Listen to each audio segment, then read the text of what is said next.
Kenapa harus pakai produk, teman-teman? Karena kalau Anda ini kan dagang produk ya.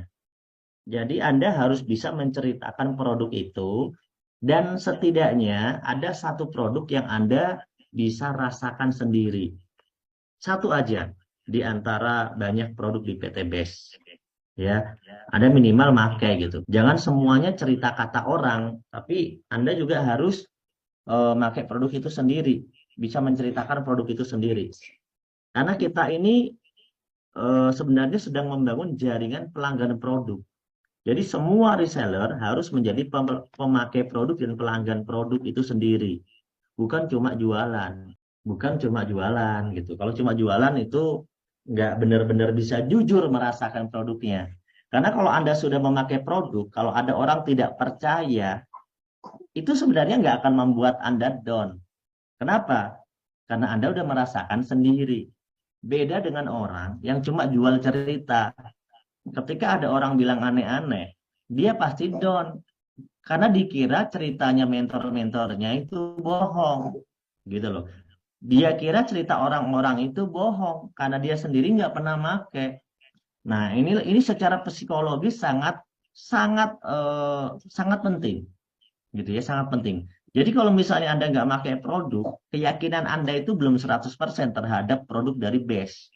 Makanya saran saya, teman-teman, harus bisa mencintai produk PT Base, memakai dulu, merasakan sampai mencintai produknya. Jadi merasakan benar-benar, wah mantep nih produk gitu loh. Sehingga ketika Anda cerita ke orang itu benar-benar datang itu auranya luar biasa. Ya, terus Anda bikinlah testimoni. Dan ingat testimoninya nggak boleh overclaim, ya harus dikasih tambahan disclaimer, ya. Misalnya, alhamdulillah nih kemarin ada yang testimoni tuh pakai Titan gel diurut-urut gitu kan, ternyata bisa nambah sekian senti. Ya bagus, dia udah praktekkan sendiri, dia berceritanya semangat, itu kan prakteknya dia sendiri, nggak bohong gitu kan. Nah tapi kasih disclaimer, ya disclaimer. Jadi menurut pengalaman pribadi gitu kan, dengan sesuai cara yang saya terapkan semacam ini dan belum tentu bisa sama bila dilakukan oleh orang lain. Kenapa? Karena kita tidak tahu apakah perlakuannya benar-benar sama dan keadaan fisiknya juga bisa jadi berbeda kan gitu ya. Nah, itu juga harus dikasih disclaimer semacam itu. Disclaimer itu intinya tidak dianggap semuanya itu sama gitu. Testimoni ini bersifat pribadi, bisa beda-beda hasilnya jika diaplikasikan ke orang yang beda atau di tempat yang beda.